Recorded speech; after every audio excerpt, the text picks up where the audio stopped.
तो बच्चों देखो, हम लोगों ने पीरियोडिक टेबल भी कंप्लीट कर लिया है। अब हम लोगों का जो नेक्स्ट टॉपिक है उसका नाम है chemical bonding.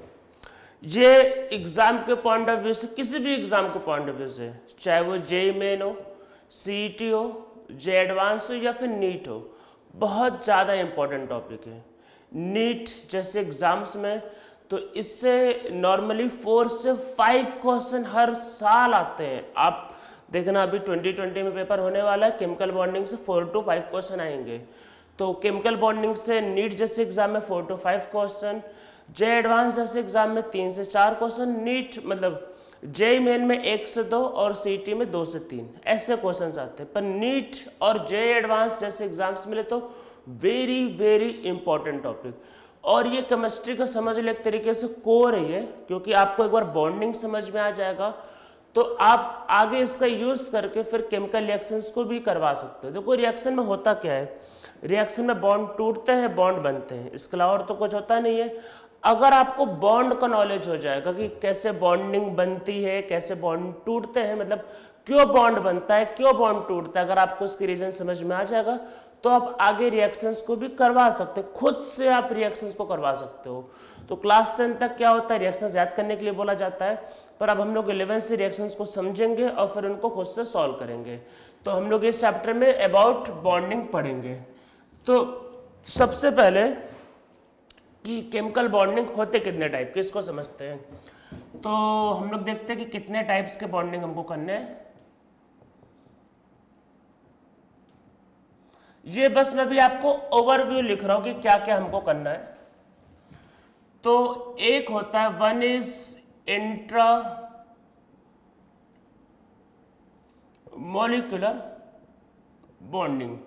Intra molecular bonding ये पहला होता है। और इसमें जो सेकेंड जो होगा, second is intermolecular bonding. Intermolecular bonding, intermolecular bonding के बारे में हम लोग चैप्टर के लास्ट में करेंगे। ये छोटा सा टॉपिक है। देखो इंटर और इंटर का मतलब पहले समझ लेते हैं। आप समझ लो कि वाटर, हम लोग वाटर मॉलिक्यूल को देखते हैं क्या होता है भाई। देखो वाटर अभी बॉन्डिंग करवाएंगे पर तब भी आप समझो क्या होता है कि जैसे ये वाटर मॉलिक्यूल है तो वाटर के अंदर क्या होता है, हमने हाइड्रोजन और ऑक्सीजन का बॉन्डिंग करवाया। हाइड्रोजन और ऑक्सीजन का बॉन्डिंग करवाया मतलब वाटर के अंदर, हमने वाटर के अंदर स्टडी किया। और बॉन्डिंग किसका हुआ, H और O के बीच बॉन्डिंग। तो हमने वाटर के अगर अंदर स्टडी किया कि कैसे एक एटम का बॉन्डिंग दूसरे एटम से होता है, तो ये बॉन्डिंग कहलाएगा इंट्रामॉलिक्यूलर। में सब मॉलिक्यूल के अंदर जाके देख रहे हो कि कैसा बिहेव करता है।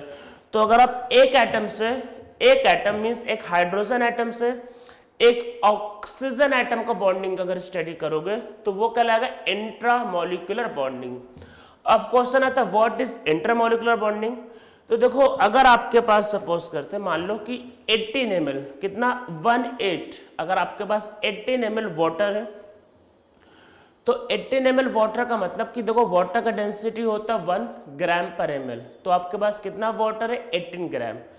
अगर आपके पास 18 ग्राम वाटर है तो अब आप सोचो उसका कितना मोल होगा, 1 मोल। 1 मोल का मतलब कितने मॉलिक्यूल है, 6 × 10⁻23 मॉलिक्यूल। तो बस 18 ml, सोचो 18 ml बस इतना सा, अगर आप ग्लास में लोगे बस इतना सा वाटर आएगा और उसके अंदर 6 × 10⁻23 मॉलिक्यूल होते हैं। तो अब इतने ढेर सारे मॉलिक्यूल होते हैं तो देखो अगर एक मॉलिक्यूल को दूसरे मॉलिक्यूल से अगर रिपल्सन होगा तो कभी भी वाटर बन ही नहीं पाता। तो उसमें एक मॉलिक्यूल से दूसरे मॉलिक्यूल के बीच में कैसे फोर्स ऑफ अट्रैक्शन होते, क्या बॉन्डिंग होती, ये आएगा इसके अंदर। मींस इसके अंदर क्या होगा, ये एक वाटर मॉलिक्यूल, ये एक दूसरा वाटर मॉलिक्यूल, इनमें क्या फोर्सेस होते हैं। मींस एक मॉलिक्यूल से दूसरे मॉलिक्यूल की, मतलब एक मॉलिक्यूल का दूसरे मॉलिक्यूल के बीच में क्या फोर्सेस होते हैं, कैसे अट्रैक्शन होते हैं, वो इसमें पढ़ेंगे। मींस यहां पढ़ते हैं मॉलिक्यूल के अंदर, मॉलिक्यूल के अंदर कि एक एटम का दूसरे एटम से कैसे बॉन्डिंग होता है, means bonding between the two atoms. यहां पढ़ते हैं एक मॉलिक्यूल का दूसरे मॉलिक्यूल से कैसा बिहेवियर होगा। तो जो अभी आप लोगों ने कभी सुना नहीं होगा क्लास 10 तक, तो हम लोग इसको आगे करेंगे। इसके अंदर एक बॉन्डिंग होता है जो बहुत फेमस है, जो आप लोगों को पता होगा, हाइड्रोजन बॉन्डिंग। हाइड्रोजन बॉन्डिंग काफी लोगों को सुना रहता है एक्चुअल में, या पता होता है, वो इसी के अंदर आता है वो। तो यहाँ पे क्या होगा, एक मॉलिक्यूल दूसरे मॉलिक्यूल से कैसा बिहेव करता है वो हम लोग इसके अंदर करेंगे। तो हम लोगों को इस चैप्टर में इन दो के बारे में करना है। अब देखो, इंटरमॉलिक्यूलर बॉन्डिंग का लिस्ट जो है बहुत लंबा है। जैसे इसके अंदर हाइड्रोजन बॉन्डिंग आता है, डाइपोल डाइपोल फोर्सेस आता है, मतलब वंडर वॉल फोर्सेस आता है, डाइपोल इंड्यूस फोर्सेस, मतलब इसको लिस्ट नहीं लिख रहे। जब इसको हम लोग करेंगे चैप्टर में तब इसका लिस्ट लिखेंगे, अभी वो लिस्ट नहीं लिख रहे। हम लोग अभी आते हैं इस पे। तो हम लोगों को स्टार्टिंग में देखो कौन कौन से बॉन्डिंग पढ़नी, हम लोगों को स्टार्टिंग में पढ़ना है कोवैलेंट बॉन्ड पढ़ना है। हम लोग स्टार्ट कोवैलेंट बॉन्ड से ही करेंगे एक्चुअल में। आयनिक बॉन्ड क्लास 8, 9, 10 में काफी पढ़ाया जाता है, बहुत सिंपल है, ज्यादा इंपॉर्टेंट है नहीं। तो आयनिक बॉन्ड को बाद में करेंगे, क्योंकि जो मोस्ट ऑफ द मॉलिक्यूल जो यूनिवर्स में एग्जिस्ट करते हैं या नेचर में एग्जिस्ट करते हैं वो कोवैलेंट बॉन्ड रखते हैं। तो हम लोग कोवैलेंट बॉन्ड को पहले करेंगे, ये ज्यादा इंपॉर्टेंट है। फिर हम लोग इसमें करेंगे कोऑर्डिनेट बॉन्ड, कोऑर्डिनेट बॉन्ड। फिर हम लोग इसमें करेंगे आयनिक बॉन्ड। हम लोग ये 3 बॉन्ड करेंगे। एक बॉन्ड और होता है मेटेलिक बॉन्ड, मतलब जो आप मतलब समझ लो, पता होना चाहिए थोड़ा बहुत, वैसे इंपॉर्टेंट है नहीं, बस लिमिटेड एग्जांपल होते हैं तो आगे देख लेंगे। एक और लिख लो, फोर्थ मेटेलिक, मेटेलिक बॉन्ड। तो इसमें 4 टाइप के बॉन्डिंग करें। मेनली इसमें हमारा जो टॉपिक है वो कोवैलेंट बॉन्ड के अराउंड घूमेगा, यही हमारा मेन टॉपिक है, बाकी सब इंपॉर्टेंट नहीं है। तो हमारा जो मेन बॉन्डिंग जो होगा वो कैसे होगा, वो होगा आपका कोवैलेंट बॉन्ड। तो हम लोग देखो स्टार्ट करते हैं, इसमें क्या होगा,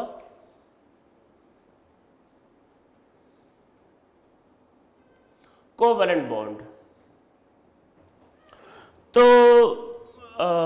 आपको पता ही होगा क्या होता है कोवैलेंट बॉन्ड। क्लास 10 तक के बच्चों को पढ़ाया ही जाता है एक्चुअल में कि कोवैलेंट बॉन्ड क्या होता है, ये आपको पता ही होगा। तो क्या होता है, अगर एक एटम और दूसरा एटम, ये वैसे आप पहले एक एग्जांपल समझ लेते हैं कि सपोज करते मेरे पास कुछ पैसे हैं और मुझे एक बिजनेस स्टार्ट करना है, पर मेरे पास लैंड नहीं है, मेरे पास मतलब जगह नहीं है, पर पैसे हैं मतलब बिजनेस स्टार्ट करने के लिए। एक दूसरा इंसान है, उसके पास एक लैंड है, इंफ्रास्ट्रक्चर है, पर उसके पास पैसे नहीं है मतलब बिजनेस स्टार्ट करने के लिए।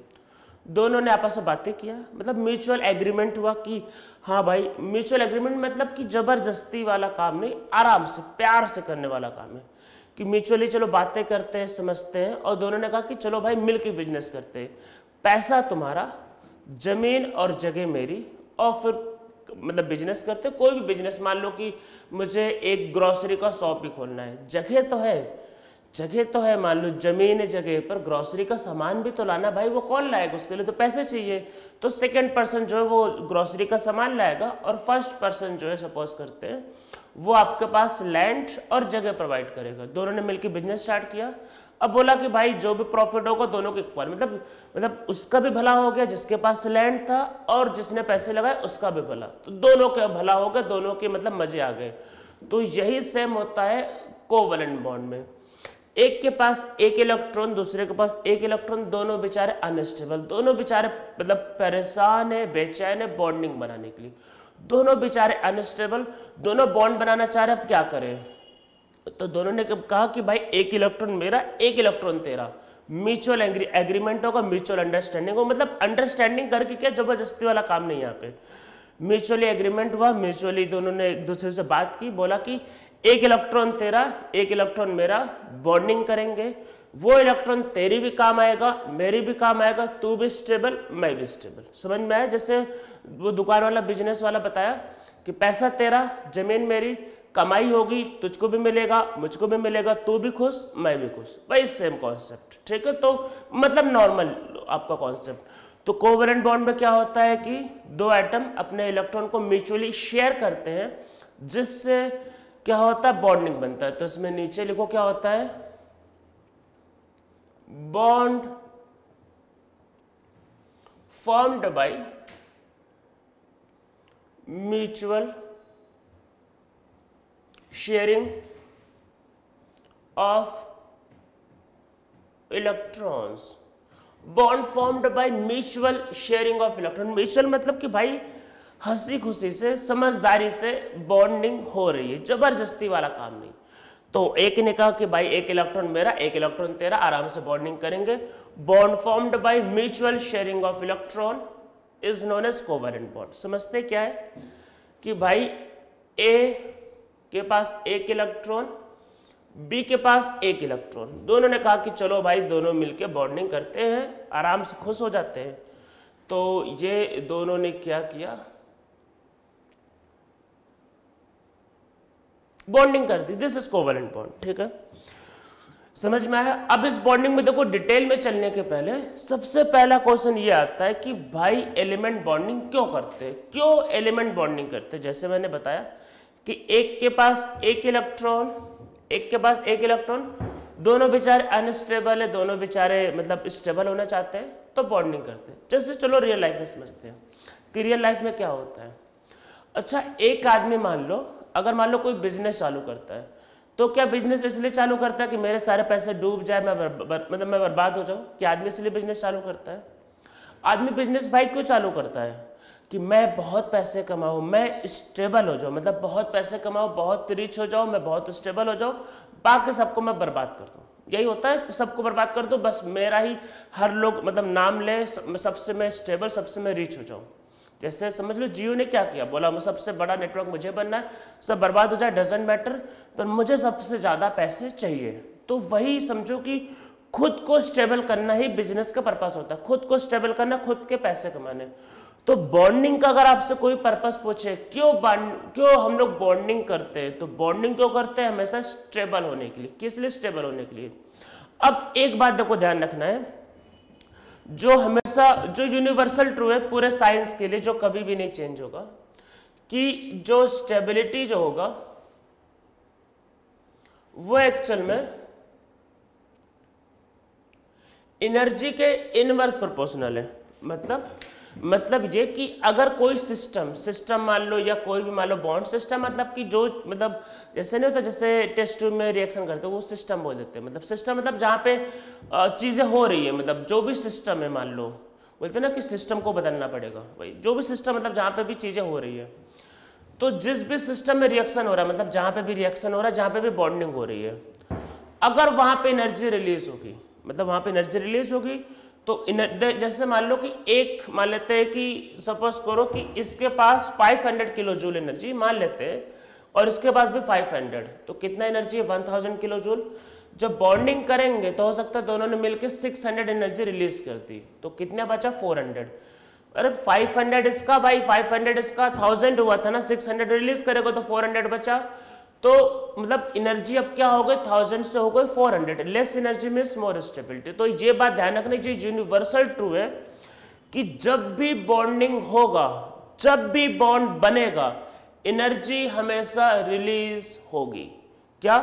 जब भी केमिकल बॉन्ड बनेगा एनर्जी हमेशा रिलीज होगा, और एनर्जी रिलीज होगा तो एनर्जी डिक्रीज होगा, एनर्जी डिक्रीज होगा तो स्टेबिलिटी बढ़ेगी।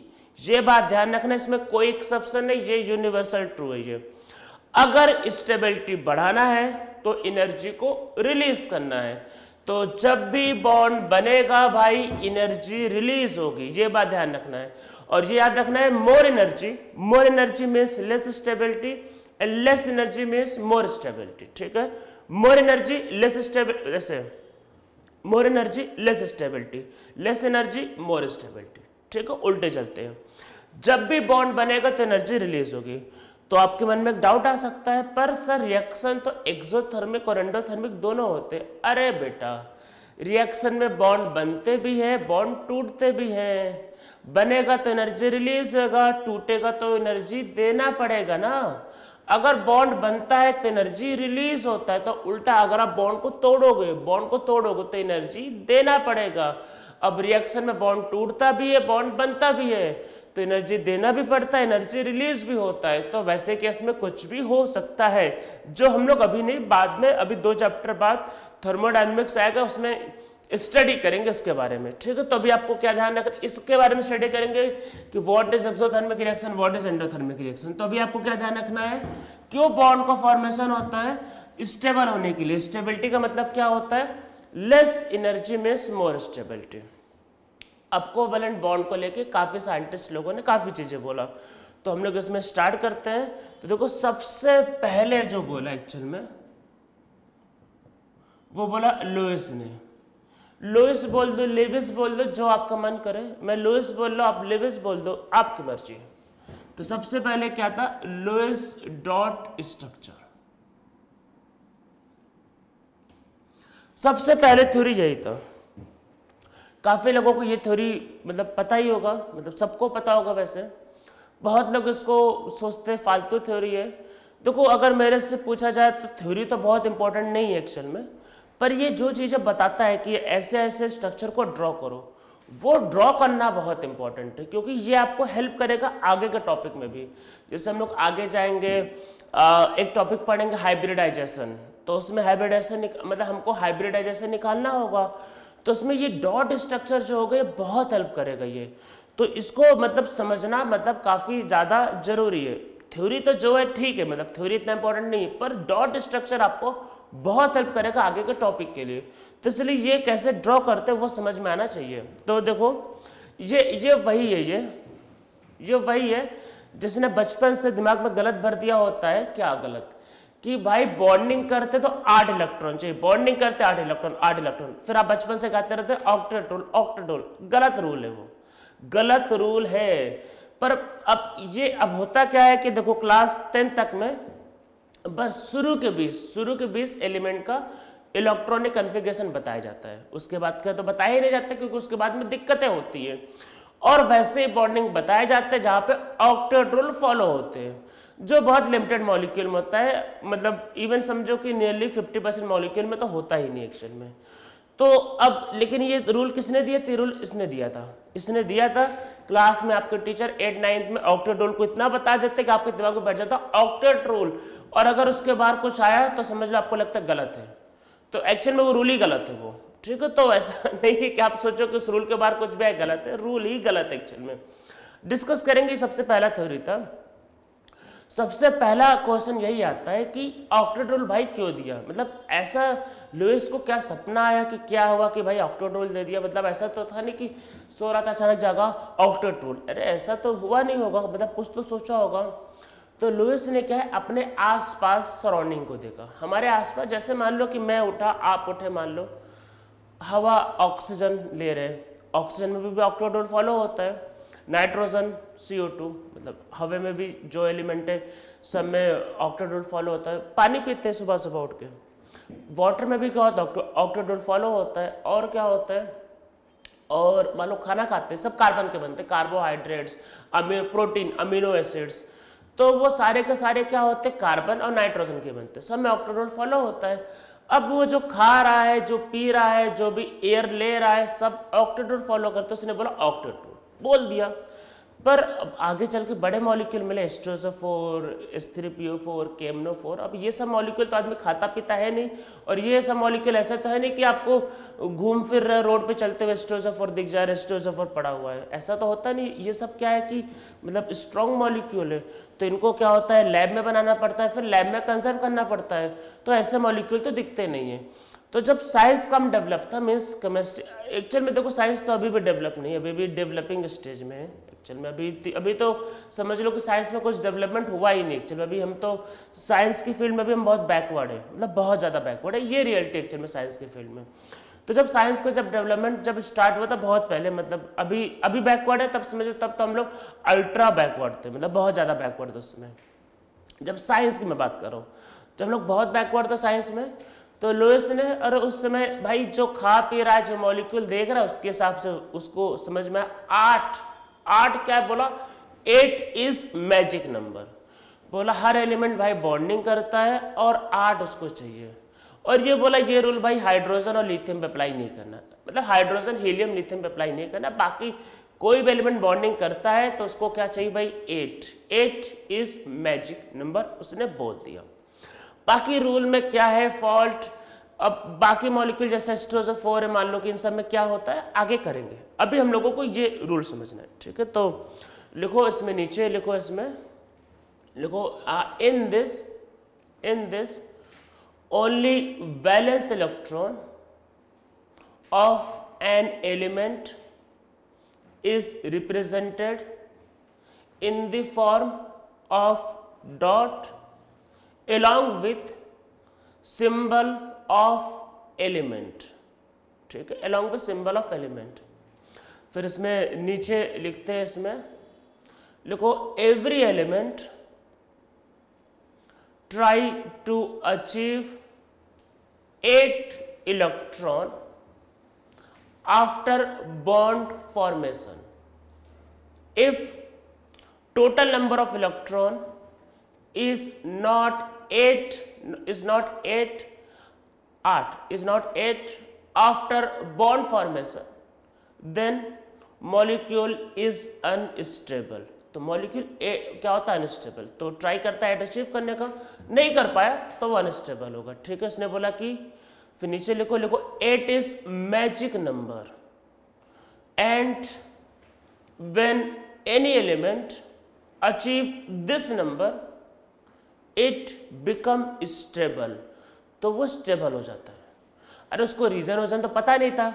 अरे भाई वो उस समय की बात हो रही जब उस समय ऑर्बिट कॉन्सेप्ट था, ऑर्बिट, जिसमें ऑर्बिटल के बारे में, ये इसको ऑर्बिटल के बारे में नहीं पता था, इसको एसपीडीएफ नहीं पता था। भाई जितना डिस्कवरी हुआ था उसके हिसाब से बता दिया। और मेरे से अगर पूछो तो अपने टाइम के हिसाब से तो उसने भाई बहुत अच्छा बताया था, मतलब अपने टाइम के हिसाब से तो कोई गलती नहीं थी। अब उस समय के लोग आप लोगों जैसे इंटेलिजेंट नहीं थे, देखो फैक्ट उन लोगों को इतना नहीं पता था, तो अपने टाइम के हिसाब से उसने बहुत सही बताया। उसमें ज़्यादा लोगों को पता नहीं था, बस इलेक्ट्रॉन की डिस्कवरी हुआ था और ऑर्बिट के बारे में बोर्स ने बता रखा था, उसने अपने हिसाब से तो बहुत ही अच्छा कॉन्सेप्ट बताया। तो हम लोग अब इसको समझते कि क्या करना है। जो मैंने बोला, कुछ मॉलिक्यूल लेते हैं जैसे H2O, ठीक है। तो ऑक्सीजन क्या होता है 2,6, ठीक है, सिर्फ बैलेंस इलेक्ट्रॉन देखना, बैलेंस। हाइड्रोजन होता है 1। तो बच्चों वाला कॉन्सेप्ट तो पता ही होगा आपको, इसमें कुछ है नहीं। ऑक्सीजन 1 2 3 4 5 6, हाइड्रोजन 1 और हाइड्रोजन 1, ठीक है। तो इसमें आपके पास हाइड्रोजन क्या होंगे, 1 हाइड्रोजन होंगे इसमें, और ऑक्सीजन में आपके पास 6 इलेक्ट्रॉन। हम लोग बॉन्डिंग करते हैं इसमें,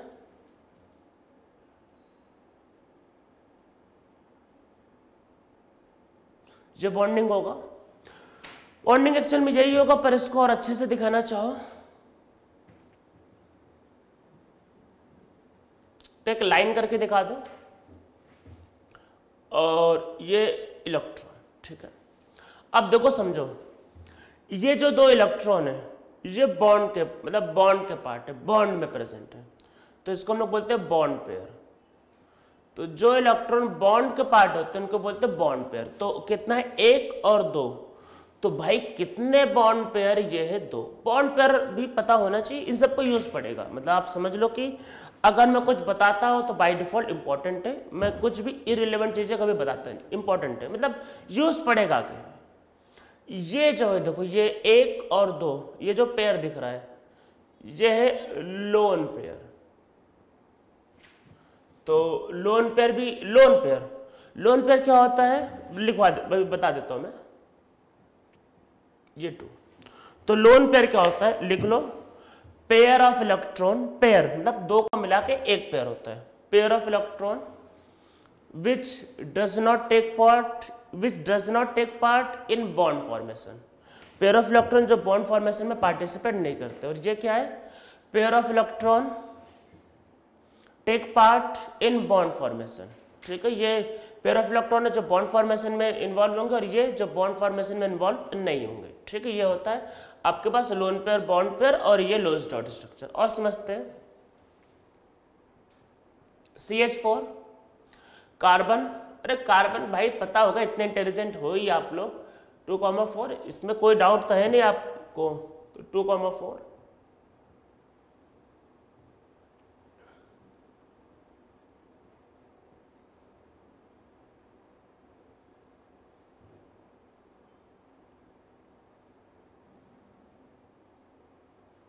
ठीक है। ये होगा, 4 बॉन्डिंग बना सकते हो इसमें। देखो ये मतलब ये भी बॉन्ड है, ये भी बॉन्ड, तो चारों के चारों बॉन्ड। तो यहाँ पे क्या होगा, बॉन्ड पेयर है 4, और यहां पे लोन पेयर क्या होगा, लोन पेयर भाई यहां 0 होगा, ठीक है। ये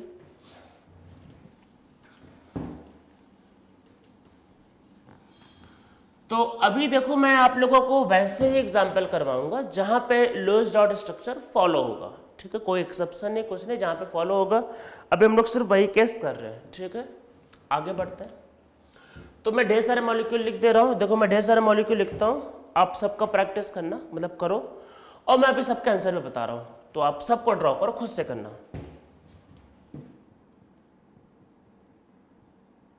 पहले सबको ड्रॉ कर लो, फिर अपने आंसर को मेरे आंसर से मैच करना।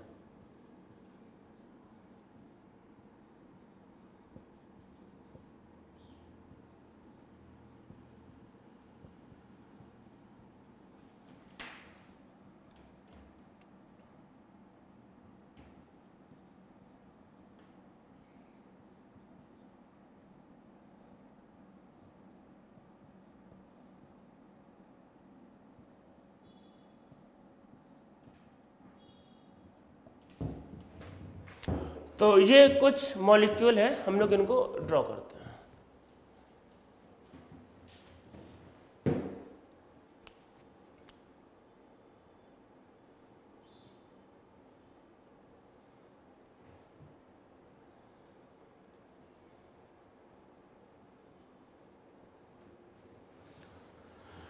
ठीक है, ये कुछ मॉलिक्यूल हम लोग इनको ड्रॉ करते हैं, ठीक है। तो देखो एक बात ध्यान रखना, ऑक्टेट फॉलो होना चाहिए, ठीक है। स्टार्ट करते हैं अमोनिया से। इसमें एक मॉलिक्यूल, ठीक है, अब जो लिख दिया यहीं से स्टार्ट करते हैं।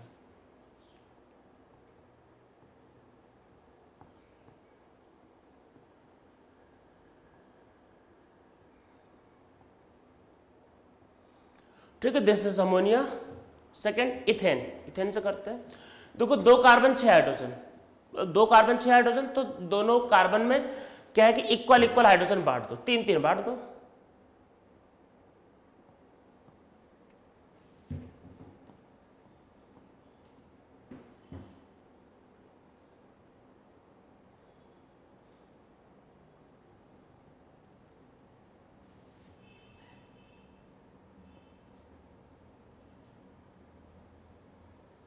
ये हुआ, पर बेचारे कार्बन का ऑक्टेट तो पूरा ही नहीं हुआ, तो आपस में बॉन्डिंग कर लेंगे, ठीक है, समझ में आ गया।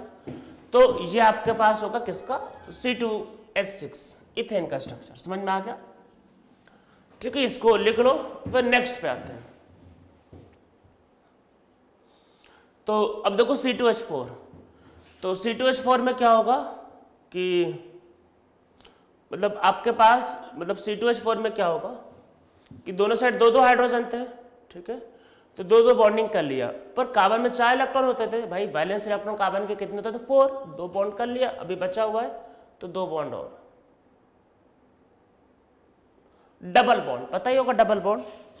तो डबल बॉन्ड में क्या होता है, मतलब क्या होता है, एक सिग्मा और एक पाई। सिग्मा पाई क्या होता है सेकंड लेक्चर में, ठीक है। तो सिंगल बॉन्ड और डबल बॉन्ड, तो डबल बॉन्ड में क्या होता है, सिग्मा पाई क्या होता है, क्या डिफरेंसेस होते हैं, नेक्स्ट लेक्चर में करेंगे, ठीक है, वो हमारा नेक्स्ट लेक्चर होगा। तो हम लोग का ये भी हो गया, फिर अगला C2H2, ठीक है। नेक्स्ट तो एक हाइड्रोजन और उड़ा दो। अब दोनों को अगर ऑक्टेट पूरा करना है तो इसमें क्या होगा, ट्रिपल बॉन्ड, C2H2, ठीक है। इसमें जैसे 1-2 एग्जाम्पल पहले और देख लो, O2 एंड N2,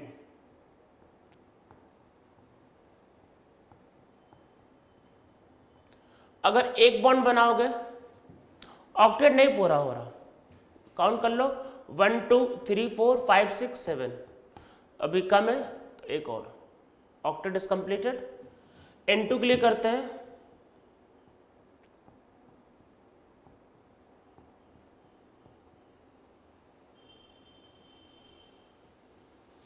ये है O2 and N2, double bond and triple bond होता है।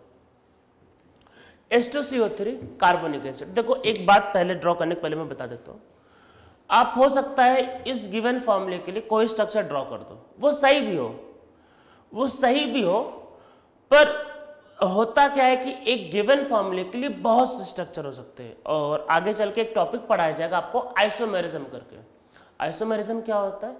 Same molecular formula but different structure. कुछ बच्चों को पढ़ाए भी जाते हैं, इवन क्लास 10th में रहता है, और नहीं पता तो आगे आएगा। Same molecular formula but different structure. तो एक फॉर्मूले के लिए बहुत से स्ट्रक्चर हो सकते हैं, बहुत से स्ट्रक्चर। तो ये एक्चुअल में H2CO3 जो होता है वो होता है एक एक्चुअल में ये एक फेमस मॉलिक्यूल है, ये है कार्बोनिक एसिड। तो मैं एक्चुअल में जो स्ट्रक्चर ड्रॉ करने जा रहा हूँ वो कार्बोनिक एसिड का स्ट्रक्चर है, पर हो सकता है आप जो ड्रॉ करो उसमें भी ऑक्टेट पूरा है, वो भी सही हो सकता है। पर मेरा अभी डिस्कशन ये नहीं है कि वो करना है और ये करना है, मेरा है कि मुझे ये ड्रॉ करना है, ठीक है। बाकी एक गिवन फॉर्मूले के लिए मैं बता रहा हूँ बहुत से स्ट्रक्चर हो सकते हैं, और इवन ऐसे क्वेश्चन जेई में आते हैं, जेई एडवांस में स्पेशली। जेई एडवांस वालों को तो समझ लो ये बहुत फेवरेट क्वेश्चन है। जब से नया पैटर्न मतलब ये 2007 से पैटर्न चले, जब से ये आया है तब से ये हर साल ये अल्टरनेटिव तो जरूर, मतलब पिछले 14-13 सालों में, मतलब अभी होने वाला है, पिछले 13 सालों में 7-8 बार आ चुका। 2019 तक में आया हुआ है क्वेश्चन, उन लोगों का बहुत फेवरेट क्वेश्चन है। एक फॉर्मूला दे देंगे, पूछ लेंगे बताओ कि कितने स्ट्रक्चर, मतलब फॉर्मूला दे दिया C4H8 मान लो, आपको बताना होगा how many structure are possible. तो आप खुद से करोगे तो अभी आपसे गलत निकलेगा, उसके बहुत से स्ट्रक्चर पॉसिबल। उसको करने का ट्रिक भी होता है जो हम लोग आगे सीखेंगे। ऐसा नहीं कि नीट में नहीं आता है या फिर जेई मेन में नहीं आता, कम आता है। नीट और जेई मेन में 3-4 सालों में एक बार आता है, पर एडवांस वालों का बहुत फेवरेट क्वेश्चन है, क्योंकि ऐसे क्वेश्चन में क्या होता है, ना कोई फॉर्मूला लगता है ना कुछ लगता है, बच्चों को थोड़ा सोच के थोड़ा लॉजिक से करना होता है वो, तो उसमें दिमाग भी टेस्ट हो जाता है आपका, और कोई फॉर्मूला कोई ट्रिक भी नहीं काम करता। और इंटरेस्टिंग बात तो ये है कि वैसे question normally integer type question या सब्जेक्टिव क्वेश्चन में आते हैं, जहाँ पे आपको खुद से बना के आंसर टाइप करना होता है कि आपने 10 स्ट्रक्चर बनाए तो लिखो आंसर 10, तो उसमें ऑप्शंस भी नहीं दिया रहता है, तो इसलिए ये क्वेश्चन बहुत डिफिकल्ट में काउंट होता है। तो मैं कार्बोनिक एसिड बना रहा हूँ, बाकी आप कुछ और ड्रॉ करो तो वो सही हो सकता है, ठीक है। ये मैं इसमें नहीं कह रहा कि गलत हो गई है, मतलब इसके बहुत से स्ट्रक्चर पॉसिबल हो सकते हैं। तो देखो इसमें स्ट्रक्चर हम लोग जो बना रहे हैं वो ये है, एक ऑक्सीजन से क्या डबल बॉन्ड, भाई 3 ऑक्सीजन थे, तो बाकी ऑक्सीजन से क्या करना होगा, सिंगल बॉन्ड। देखो एक से किया डबल बॉन्ड तो बाकी से सिंगल बॉन्ड, पर बेचारे ऑक्सीजन का ऑक्टेट नहीं पूरा हुआ, तो जिसने सिंगल बॉन्ड बनाया वो ऑक्सीजन से भी बॉन्डिंग करेगा, मतलब जिसने सिंगल बॉन्ड बनाया वो हाइड्रोजन से भी बॉन्डिंग करेगा। तो एक ऑक्सीजन डबल बॉन्ड बनाएगा, बाकी दोनों सिंगल बॉन्ड बनाएंगे। अब जो सिंगल बॉन्ड बनाएगा तो वो क्या होगा कि आपके पास हाइड्रोजन से भी बॉन्डिंग करेगा, ठीक है, समझ में आ रहा होगा। This is carbonic acid.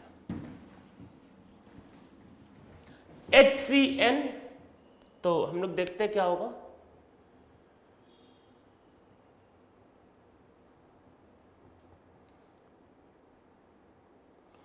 इसका स्ट्रक्चर होगा, क्योंकि कार्बन को 4 बॉन्ड बनाने होते हैं, C6H6 बेंजीन। और मैं फिर से वही रिपीट करता हूं, देखो इस गिवन फॉर्मूले के लिए बहुत स्ट्रक्चर हो सकते हैं, मतलब बहुत ज्यादा ही। तो आप कुछ भी ड्रॉ कर दो सही होगा, पर वो बेंजीन नहीं कहलाएगा। मतलब कुछ भी ड्रॉ कर दो सही होगा पर बेंजीन नहीं कहलाएगा, एक फिक्स स्ट्रक्चर बेंजीन कहलाता है। तो वही ड्रॉ करते कैसा होता है वो।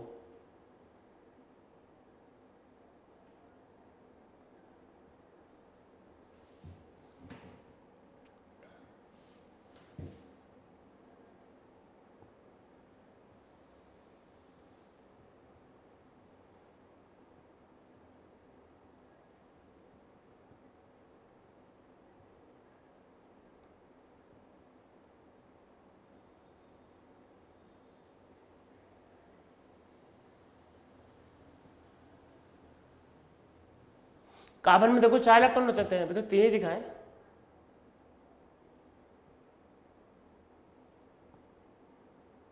ठीक है, डबल बॉन्ड आप इन दोनों में बना सकते हो या फिर इन दोनों में बना सकते हो, अभी वो डिस्कस नहीं कर रहे, बाद में करेंगे, वो अलग से पूरा टॉपिक है जिसका नाम है रेजोनेंस। हाँ, रेजोनेंस अलग से पूरा टॉपिक होगा, और रेजोनेंस टॉपिक किसी ने नहीं सुना होगा, बहुत नया टॉपिक है।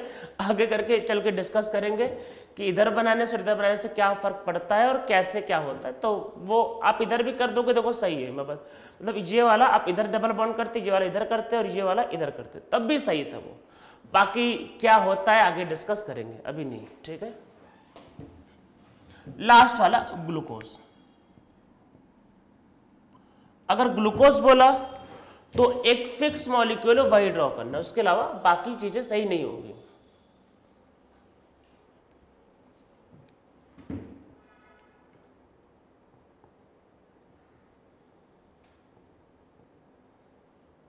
ऑक्सीजन ध्यान रखना हमेशा 2 बॉन्ड बनाता है। तो ये सब बातें मैं अभी लिखवा देता हूं, अभी आप पहले इसमें इसको देख लो, ये स्ट्रक्चर।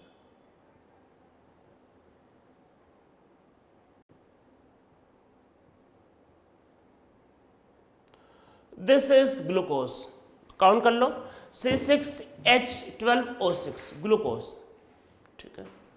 अब आप लोग बोलोगे सर हमको तो एक फॉर्मूला और बताया गया है, फ्रक्टोज। हाँ, तो ग्लूकोज फ्रक्टोज का सेम फॉर्मूला, पर डिफरेंस किसका होता है, स्ट्रक्चर का। चलो ये ग्लूकोज ड्रॉ कर लेगा, अब मैं फ्रक्टोज कर देता हूं, थोड़ा सा चेंज।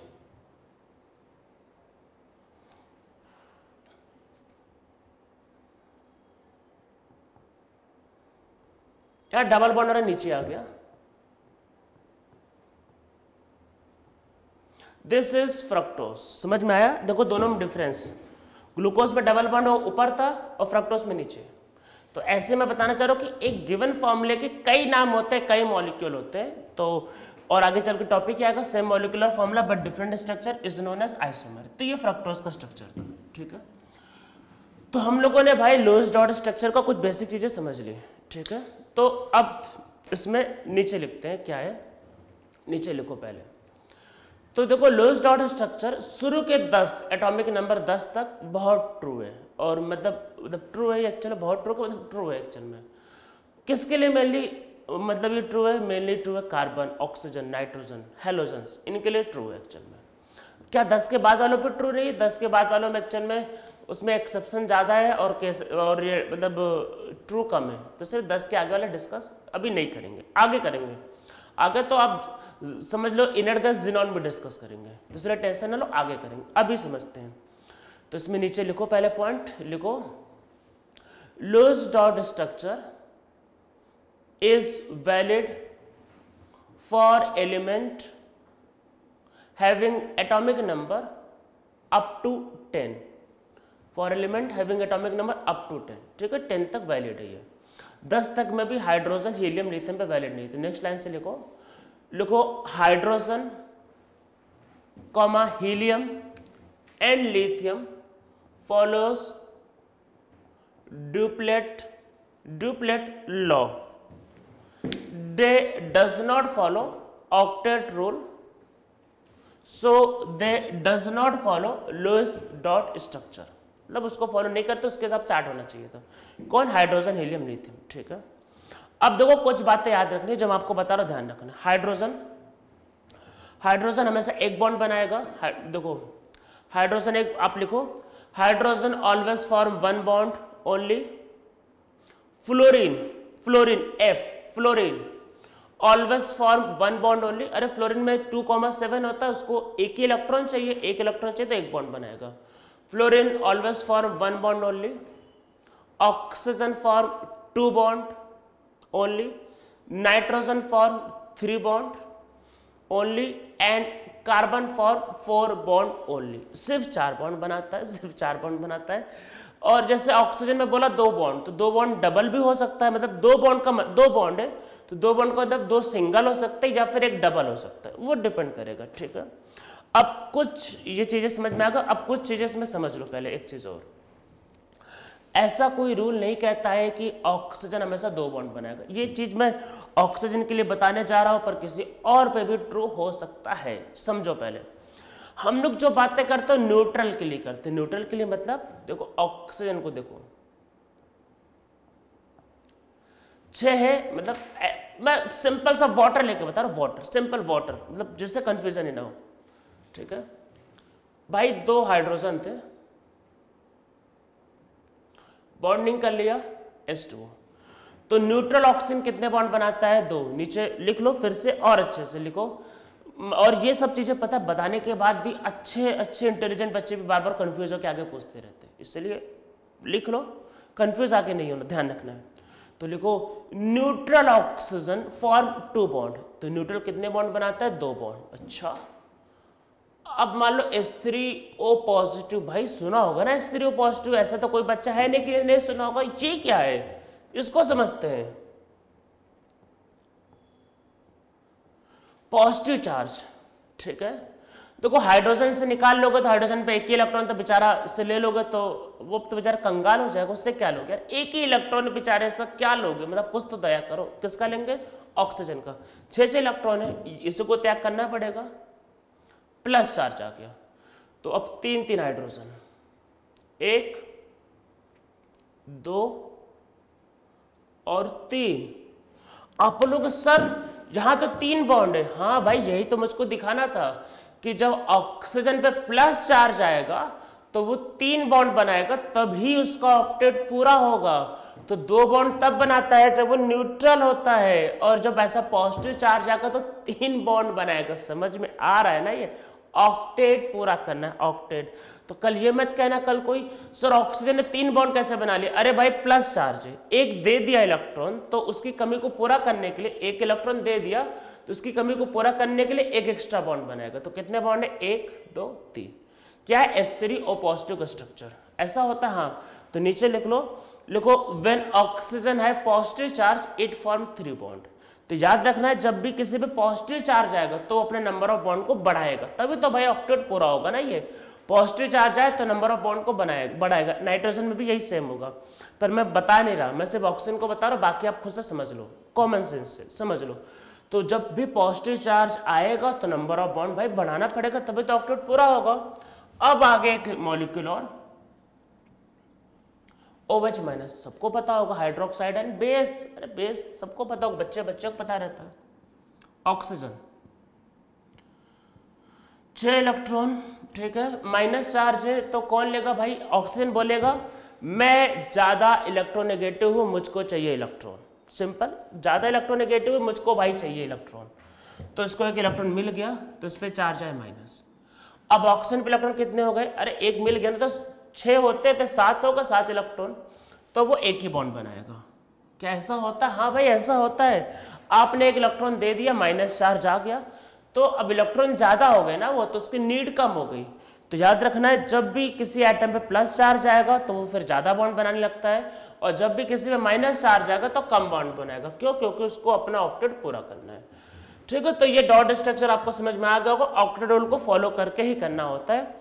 हम लोग इसके कुछ ड्रॉबैक लिख लेते हैं, फिर आगे बढ़ते हैं और बाकी चीजों को आगे समझेंगे। तो अब नीचे लिखो drawback of Lewis dot structure. तो लोइस डॉट स्ट्रक्चर का हम लोग ड्रॉबैक सीखते हैं। तो सबसे पहला यही कि भाई लोइस ने बोला कि सबको ऑक्टेट पूरा करना है, पर हमको कई मॉलिक्यूल ऐसे मिले जहां पे ऑक्टेट नहीं पूरा था और फिर भी स्टेबल थे, खुश थे, कोई दिक्कत नहीं थी, मतलब ऑक्टेट से कम तब भी खुश। तो इसमें नीचे लिखो some molecules are stable even without octet, they have less than 8 electron after bond formation, then also they are very stable। तब भी स्टेबल होते हैं। जैसे BF3 बॉन्डिंग करके देख लो, बोरॉन, मतलब मैं चलो दिखा देता हूं, बोरॉन में 3 बॉन्ड,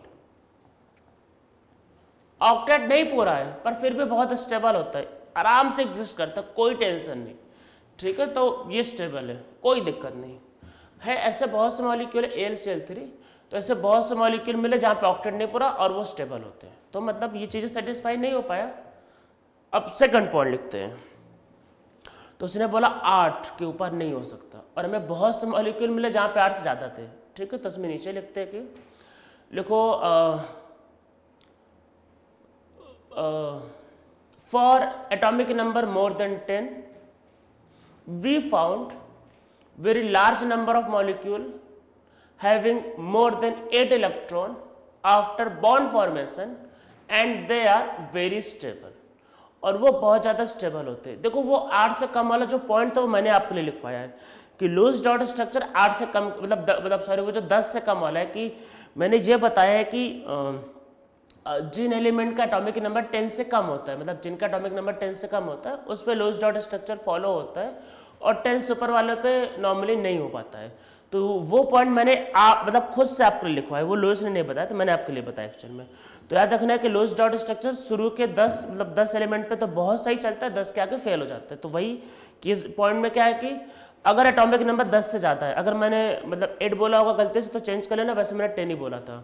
अगर एटॉमिक नंबर 10 से ज़्यादा है, तो अगर एटॉमिक नंबर 10 से ज़्यादा है तो उस केस में क्या होता है कि आपका जो एलिमेंट होता है वो मोस्ट ऑफ द टाइम मतलब 8 से ज़्यादा इलेक्ट्रॉन रखता है आफ्टर बॉन्ड फॉर्मेशन। अगर एटॉमिक नंबर 10 से ज़्यादा है तो बॉन्ड फॉर्मेशन के बाद उसमें 8 से ज़्यादा इलेक्ट्रॉन होते हैं। जैसे कुछ एग्जांपल समझ लेते हैं। H2SO4, H3PO4, PCl5, infinite number of molecule, उसमें मैं क्या बताऊँ। चलो एक ही समझ लेते हैं H2SO4। तो एक्चुअल में H2SO4 का ये स्ट्रक्चर है।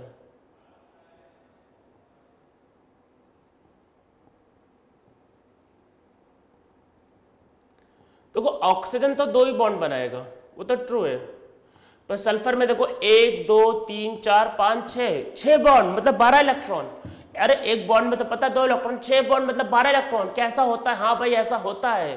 तो इसीलिए तो बोला कि आगे के एलिमेंट में चीजें काफी बार गलत हो जाती है। ठीक है, तो बाकी डिस्कशन अभी नहीं करें, आगे करेंगे, आगे चैप्टर में जब पढ़ेंगे तो करेंगे, अभी तो ड्रॉबैक लिख रहे हैं। ठीक है, normally pair number of electron मिलते थे, पर हमें कई मॉलिक्यूल ऐसे मिले जहां पे अनपेयर्ड इलेक्ट्रॉन भी होते हैं, अनपेयर्ड। तो इसमें नीचे लिखो some molecules are stable even with odd number of electron, odd number of electron. ठीक है, इसमें लिखो for example NO2 and NO, इसको लिख लो। इनके स्ट्रक्चर हम लोग आगे देखेंगे, स्ट्रक्चर आगे देखेंगे, अभी आप नहीं समझ पाओगे।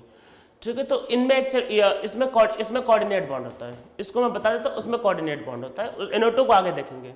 NO क्या होता है? NO का स्ट्रक्चर ये है, नाइट्रोजन का ऑक्टेट क्या है? इनकम्प्लीट। इसके अलावा कुछ ऑप्शन नहीं है। अगर यहां पे कर दोगे तो यहां पे इसका 9 हो जाएगा। ठीक है, तो कोई ऑप्शन नहीं है।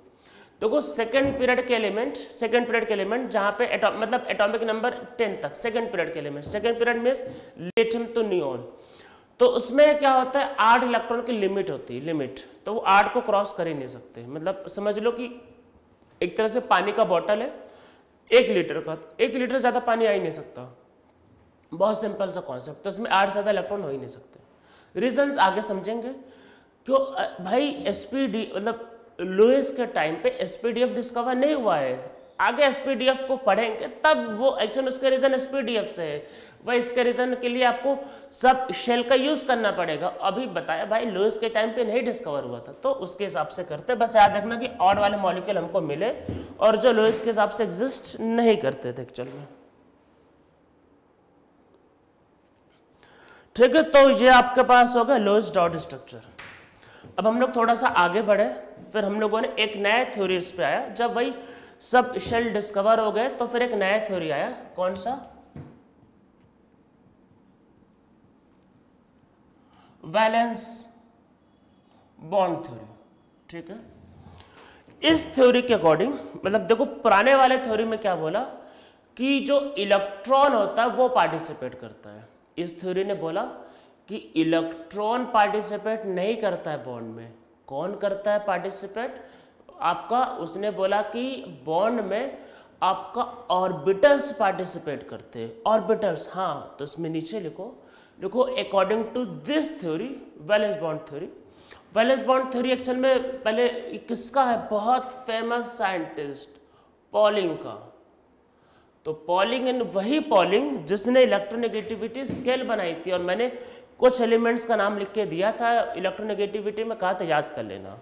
ठीक है, बहुत इंपॉर्टेंट है, याद कर लेना, नहीं तो आगे दिक्कत फिर होगी। तो इलेक्ट्रोनेगेटिविटी मैंने जो लिस्ट लिख के दिया है याद कर लेना, बहुत ज़्यादा इंपॉर्टेंट है, बहुत यूज पड़ेगा आगे, नहीं तो आपको दिक्कतें होंगी।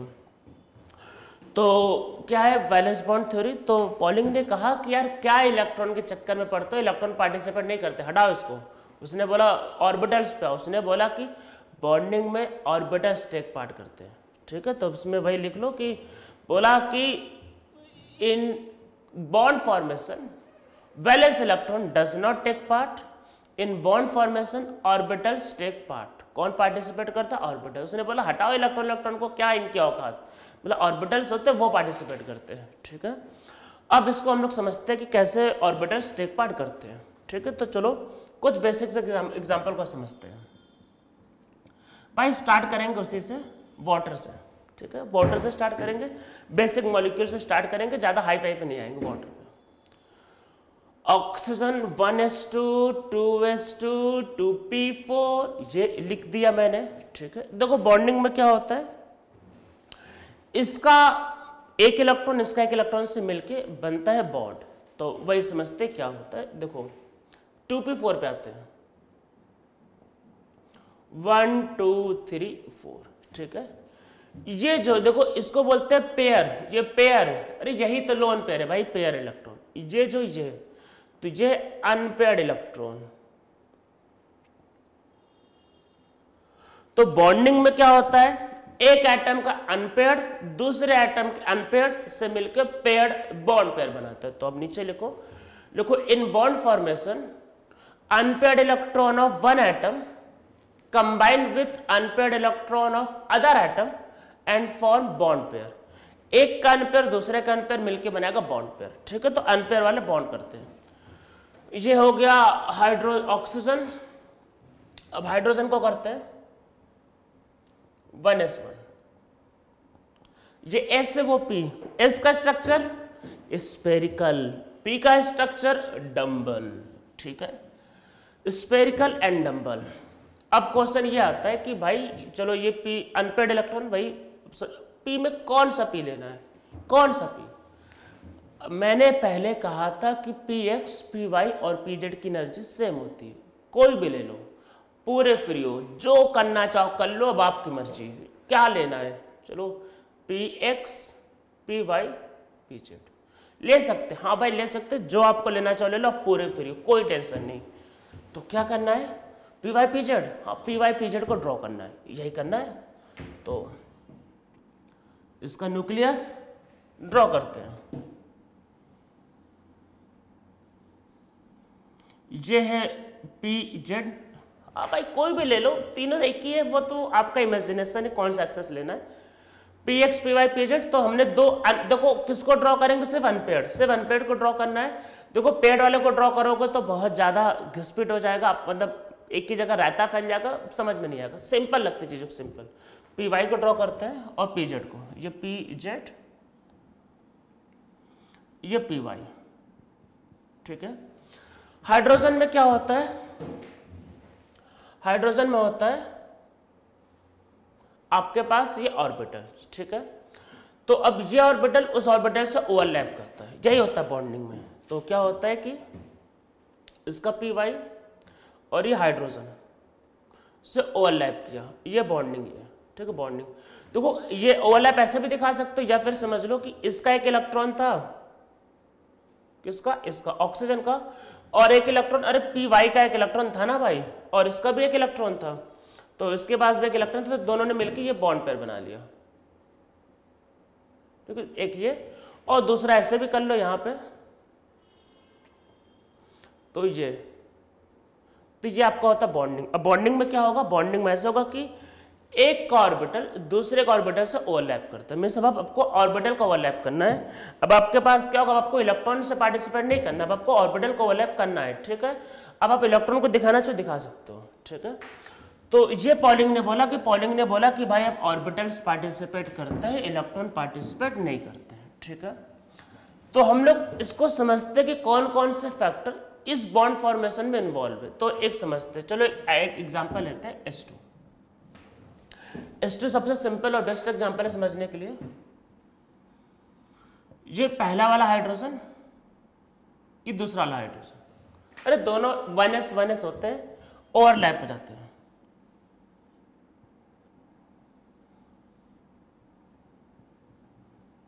तो ये होता है आपके पास बॉन्डिंग। इसको समझो कि क्या क्या फोर्स इसमें होता है, देखो समझो ध्यान से।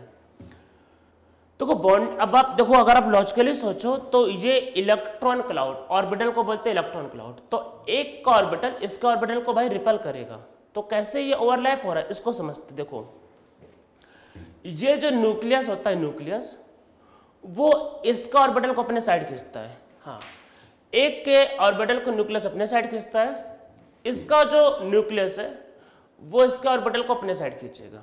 ठीक है, तो ये फोर्स होता है, फोर्स ऑफ अट्रैक्शन। पर न्यूक्लियस में आपस में रिपल्सन होता है और इलेक्ट्रॉन क्लाउड में आपस में रिपल्सन होता है। देखो, इलेक्ट्रॉन क्लाउड में चार्ज डिस्ट्रीब्यूटेड होता है तो उनमें आपस में रिपल्सन नेग्लिजिबल होता है, तो वो हम कंसिडर नहीं करते हैं। पर न्यूक्लियस में चार्ज तो फोकस है, तो इनमें क्या होता है, रिपल्सन होता है, पर इनमें डिस्टेंस ज़्यादा है। देखो, और इलेक्ट्रॉन क्लाउड से, मतलब समझ लो इलेक्ट्रॉन क्लाउड ये है जैसे, और इलेक्ट्रॉन क्लाउड से इसका डिस्टेंस कम है, तो हम लोग मान के चलते हैं कि क्या होगा, अट्रैक्शन ज़्यादा होगा, रिपल्सन कम होगा। पर आप जब इनको क्लोज लाते हो तो देखो न्यूक्लियस भी क्लोज आ रहा है, पर एक लिमिट के बाद इनको ज़्यादा क्लोज नहीं ला सकते। क्यों? क्योंकि न्यूक्लियस में रिपल्सन स्टार्ट हो जाता है। ठीक है, तो एक लिमिट के बाद इनको छोड़ना पड़ता है। ज़्यादा क्लोज लाओगे तो न्यूक्लियस क्लोज हो जाएंगे, रिपल्सन स्टार्ट हो जाएगा। तो अब इसमें नीचे लिखते हैं, लिखो कि 3 forces decide the bond formation. इसमें फर्स्ट लिखो, force of attraction between nucleus of one atom and electron cloud of other atom. ठीक है, force of attraction between nucleus of one atom and electron cloud of other atom. Second लिखो, force of repulsion between electron cloud of both atom, this force is not significant, ये significant नहीं होता। Third लिखते हैं, force of repulsion between nucleus of both atom. ठीक है, इसमें नीचे लिखो, when bond formation take place, at that time stability is maximum, that is force of attraction is maximum, and if we further decrease the distance then repulsion increases। अगर आप further distance decrease करोगे तो repulsion क्या होगा, बढ़ेगा। इस चीज को एक डायग्राम से समझते हैं।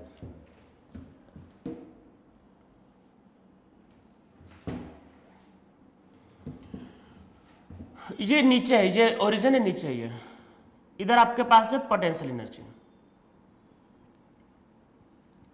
पोटेंशियल एनर्जी बोल दो या सिर्फ एनर्जी बोल दो, एनर्जी बोल दो तब भी चलेगा। और इधर आपके पास है distance, distance between the both the nucleus. ठीक है, तो जब उनको पास में लाते हैं, देखो पता है ना, जब बॉन्ड फॉर्मेशन होता है तो एनर्जी रिलीज होती है, तो स्टेबिलिटी बढ़ती है।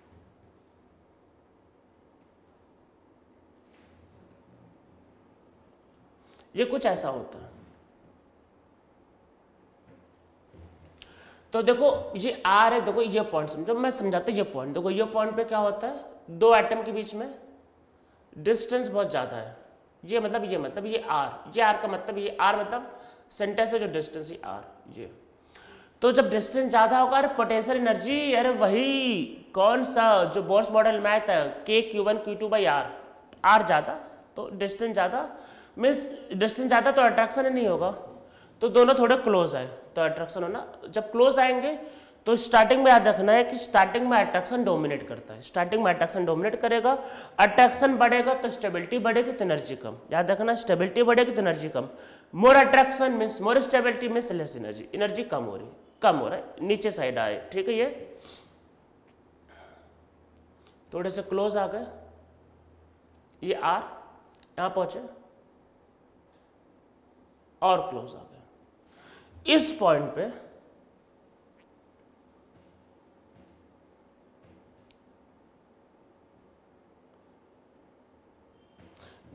पे ये जो है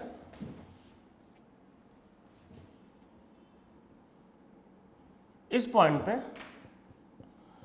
पोटेंशियल एनर्जी इज मिनिमम।